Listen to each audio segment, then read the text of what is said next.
Then the appeals court gives a bulletproof ruling, as Dahlia says, and they still decide to take it up. What it says is that they are corrupted political actors who act in bad faith. The reason why people like Mark and people like Dahlia seem to have a crystal ball is because they're real, because they're realists, and they understand the court for what it is. And at some point, people in the media, people at home, and people sitting in the White House have to stop pretending that the Supreme Court is some kind of benign, trying to do its best institution and start to realize that there are 6 Republicans, not conservatives, Republicans on the Supreme Court who view it as their job to help the Republican Party. And until we do something about that, until we take away that power, until we draw the line on them there, they will continue to do this. They will help Trump. They will take away abortion rights. They will end affirmative action. They will liberalize gun rights. They will do all of it until we stop them. And somebody needs to start listening in the higher echelons of the Democratic Party, because we will keep losing every day we allow these 6 Republicans in robes to rule over all of us. All right, guys, so we got to talk about MSNBC, which is a platform that I have argued for a long time now that openly fosters racism against white Americans, okay? And they openly platform extremism that has resulted in domestic violence in this country, okay? And videos like this are exactly what I'm talking about, as they are upset, right? They're extremely upset with the Supreme Court and their decision to hear the Trump immunity case in a way that is going to delay the case or the Jack Smith trial until after the election, okay? Because they want the Supreme Court to help them in their attempt to overthrow our republic, okay? Because that's what Democrats are trying to do by politically persecuting Trump, and they're mad and they're upset. They're literally losing their minds because the Supreme Court is getting in their way, right, of what they're trying to do to this country, which is extremely undemocratic and hypocritical to the people that are trying to save democracy, right? They're trying to save democracy by overthrowing our republic. So with that being said, I want to play this clip of MSNBC, again, having a full-blown meltdown over the Supreme Court, getting in the way of their plans, their hopes and dreams. You know, if you think about the court as the Supreme Court of the United States and a rational actor and a decent one, that was a reasonable supposition, and it just turns out they're not that. Incremental bit of progress here. The important question here is not whether the Supreme Court is going to decide that Donald Trump and all presidents are immune from prosecution for things crimes they committed while they were president. I mean, it would be fully insane for them to actually side with Trump here, right? The conclusion that we can arrive at now based on what they have done without having to wait for the ruling is that they are ensuring that Trump will not face trial. And when they inevitably rule that presidents aren't immune from prosecution after they leave office, what that will tell Donald Trump, if by then he is president, is that he can never leave the office of the presidency. Right. And if he is voted out in 2028, he cannot leave office, and he is willing to he is welcome to commit any crimes he wants to, as long as he is still president, in order to ignore the result of that election and stay in power for life, because otherwise he is going to go to prison when he gets out. Yeah, so there you have it, right? Laughable, right? MSNBC in full-blown conspiracy theory mode. Right? Every single time that they lose, they go into a conspiracy theory, right? Like, for example, right now, with Trump being up in the polls, right, they're trying to claim that, the Russians are interfering with the election again. They're saying that if Trump is elected, if he's elected, then he's going to stay in office forever, okay? Because the Supreme Court will probably declare at some point that, hey, the president doesn't have absolute immunity, which I think that's ultimately what they're going to find. But it's clear and obvious that the Supreme Court, they know that the charges against Trump are bunk and that this is an obvious attempt to try to rig the 2024 election, and they're not going along with it, as they shouldn't, right? And this is why the media is mad. But Rachel Maddow is saying, well, Trump is going to stay in office forever if he gets elected, okay? Because he's going to realize that if he is not president anymore, then he will eventually have to go to jail, which I don't believe is true, because one, as president of the United States, he would probably be able to pardon himself as president, even if he is found guilty when it comes to the federal charges. Now, when it comes to the state charges out there in Georgia, the Fannie Willis case, well, that's falling apart. Okay, he might not even have to deal with that at all. We'll see in a day or so whether or not Fannie Willis will actually even stay on that case. But regardless, what they're trying to do here is that they're trying to accuse Trump of doing what they're actually really doing, right? What they're trying to do is to stay in power forever, right? Democrats want to stay in power forever, which is why they're trying to rig the 2024 election, okay? And also why they're trying to lock up their political opponents, which is what Whoopi went on The View and admitted that Biden would do if the Supreme Court actually rules in Trump's favor, which is to lock up all Republicans, something that he's already basically trying to do. Well, the Supreme Court won't hear oral arguments until the end of April. Now, let's look at a scenario where the Supreme Court says, yes, he has all those rights. He is immune from everything. Yeah. You know what Joe Biden could do since he is president? What? Whoa. He could throw every Republican in jail. Yeah. I mean, he could. I mean, no. This is not a good thing. Because he'd have totally, he can go. What this means is he could do anything. Yeah. He could dismiss everybody's debt. Yeah. You know, there's a whole bunch of great stuff that could happen, but let's really look at what this means. Yeah. So they're basically kicking the can down the road, though. They're not taking up this case immediately. Right. So what's their motivation then? If we all know that they can't do what you just said because of the extreme power that a president would have, what is their motivation for not doing it right away? Well, unfortunately, some people are saying the motivation is that there are certain conservative justices that have been appointed by Trump that want to help him.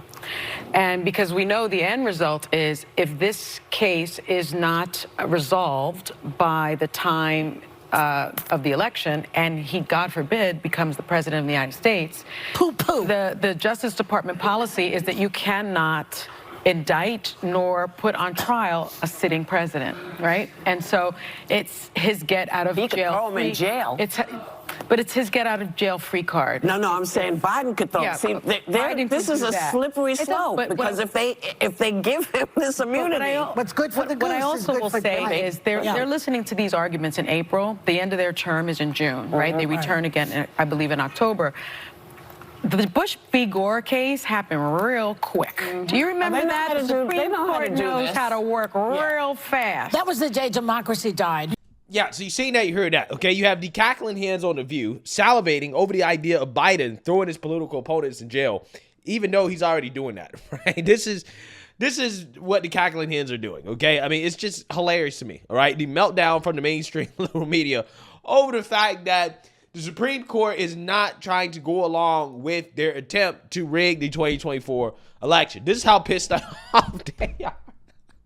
Right? You can't make this stuff up, okay? They're showing you their intentions, right? So clearly and obviously they have to blame somebody, okay? And there's nobody that they love to blame and attack more than Trump. But they've attacked him enough, right? So who do they attack more than Trump? Well, they're going to attack Trump supporters, okay? Which, you know, a lot of Trump supporters happen to be white rural voters who support Trump because Trump, unlike most politicians, actually seems to understand what a lot of Americans that live outside these cities are going through and the disaster and the destruction of their communities that has happened as a result of globalist policies that have been pushed by Democrats and Republicans, okay? And Trump has a strong grip on white rural Americans, and they're going to bring on a couple of soy boys who wrote a book about white rural voters to basically smear white rural voters as racist, sexist, homophobic, white nationalist bigots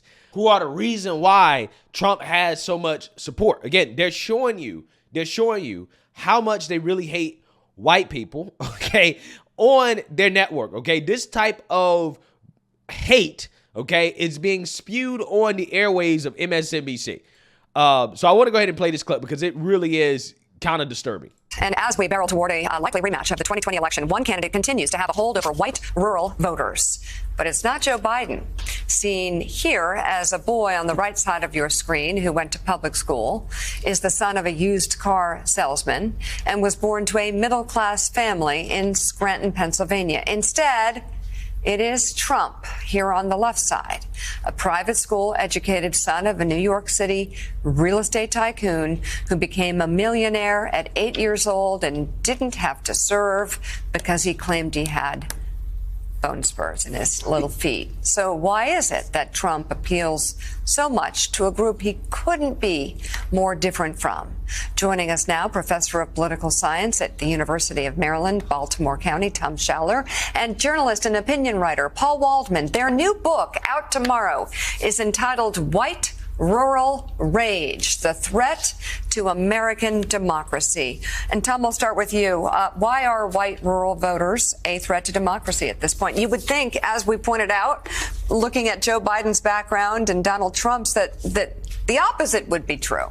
I mean, we lay out the fourfold interconnected threat that white rural voters pose to the country. First of all, and we show 30 polls and national studies to demonstrate this, so we provide the receipts in Chapter 6. They are the most racist, xenophobic, anti-immigrant, and anti-gay geodemographic group in the country. Second, they're the most conspiracist group. QAnon support and subscribers, election denialism, COVID denialism and scientific skepticism, Obama birtherism. Third, anti-democratic sentiments. They don't believe in an independent press, free speech. They're most likely to say the president should be able to act unilaterally without any checks from Congress or the courts or the bureaucracy. They're also the most strongly white nationalist and white Christian nationalists. And fourth, they are most likely to excuse or justify violence as an acceptable alternative to peaceful public discourse. So you mentioned... Wow. So in this segment that has been aired on MSNBC airwaves, right, this person who, you know, again, is a soy boy, right, he frames white rural voters as racist, sexist, bigots, white nationalists, xenophobes, right, just all the terms you could think of, okay, and essentially smears them because they vote for somebody that they disagree with politically. Again, it's amazing because if Fox News aired a segment where they talked about black liberals in inner cities, okay, black liberal voters in inner cities, and how they vote for policies that destroy their city, and he characterized them as violent, thugs, criminals, uneducated, uncivilized, homophobic, racist. If Fox News used all of these terms and they characterized black people, black voters in liberal cities the same way that they're characterizing white rural Americans, MSNBC would be boohoo whining crime racism, right? They'd be saying, oh, this is bigotry. Fox News is spewing racism against blacks on their airwaves, right? But this is what they openly say about white rural voters. Okay, they openly spew racist rhetoric about whites on their show, right? Characterizing white rural voters as a whole bunch of things that they're not, simply because they disagree with these voters politically. This is what they air on their network.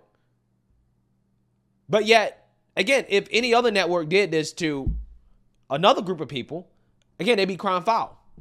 And it's just so funny because all of this stuff that they allege about white rural voters, to me, it seems like these are some of the characteristics of the extremists on the left, right? When you talk about violence, using violence to achieve political objectives, was that not the BLM riots?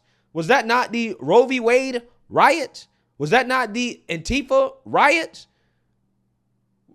Was that not the pro-Palestine riots, right? The left has used violence to try to achieve political objectives for the last 3 or 4 years straight. I mean, we've seen nothing but violence from the left, right? The left has been the most violent group of people in this country. But yeah, MSNBC is quiet. In fact, they actually support it, right? They support it. They foster it. This is why I basically believe that MSNBC is a platform that fosters domestic terrorism, right? They support it. because they don't criticize it. They don't speak out against it. They seem to support a lot of these movements. They turn a blind eye, right? Silence is violence. But they never have anything to say about it. But yet they platform individuals like this to smear white rural voters because they vote for Trump, right? Again, it's amazing. Absolutely amazing. Mentioned a lot of negative factors about this demographic. Tom, what else do they have in common? I think that what really matters at what this makes point them in time. vulnerable? Oh, well, a lot of that has to do with, as a starting point, the problems that rural America has, which are very real and very profound. They have more problematic education systems. They have poor infrastructure. They've had a lack of economic opportunity. We've seen a lot of manufacturing jobs leave from rural areas. And that kind of left them open to someone like Donald Trump, who would come along and tell them something that was true, that there is a system that has not served them well. And he said... They're pissed off. They are pissed off, and they have some reason to be with both parties. The trouble is that what Donald Trump gave them was not something that was actually going to fix those problems, but was just a kind of a way to channel their rage and anger. And, we've been told for so long, especially Democrats have been told, that in order to get rural voters, to get them to listen to you, you have to go there, you have to really empathize with them, you have to show them that you understand their lives, you have to, put on a Carhartt jacket and go down to somebody's farm. Have a beer. And maybe milk a cow. Yes. And it turned out that none of that was true. No. When Donald Trump came along, he didn't do any of that stuff. He was just a conduit for their rage, their anger, their resentment. And that turned out to be what they wanted. And it wasn't really about the material conditions of their lives, because he didn't improve their lives. But he got more support in rural areas in 2020 than he had in 2016, despite the fact that none of their problems had gotten any better under him. What's amazing about this? What's amazing? Trump actually has done an amazing job for domestic farmers, okay? And this is something that the Biden administration is currently benefiting from, and they're trying to run on it. But Trump actually has structured trade deals that help American farmers. Like, for example, he negotiated a trade deal with Mexico to unseat China as the largest trade partner with the United States. Now we're on track to do nearly $1 trillion in trade with Mexico, providing U.S. farmers and ranchers with long-lasting, consistent trade deals that they depend on for income. Trump also has delivered when it comes to nearly $200 billion worth of agricultural exports that, again, the Biden administration is currently trying to run on. But as a result of the Trump administration policies, Trump has invested over $109 billion to be exact, in investments for farmers, for ranchers.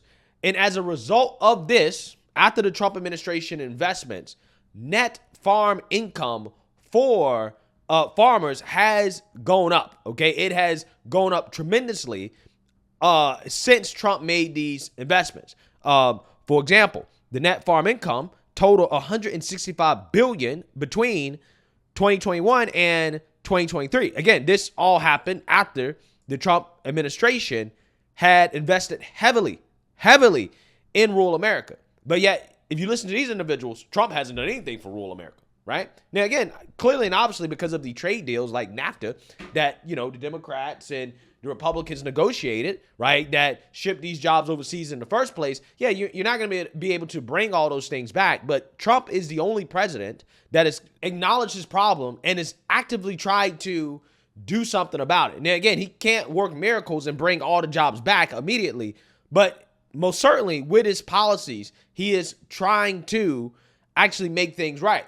Okay, and this is why he has massive support among rural Americans, okay? It's because Trump actually listens and he's attempting to at least try to help.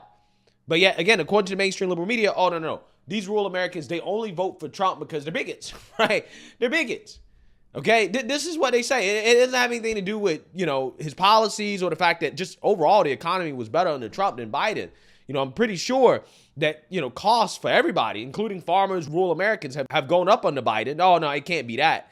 No. It has to be. It has to be because they're bigots, right? And they wonder why rural Americans continue to vote for Trump. right? Again, it's amazing. The mainstream liberal media is showing you that they really do hate everyday average Americans. They really do. They're very elitist. Let me know what you guys think. Make sure you like, comment, and subscribe. Most importantly, share a Black conservative perspective. Peace.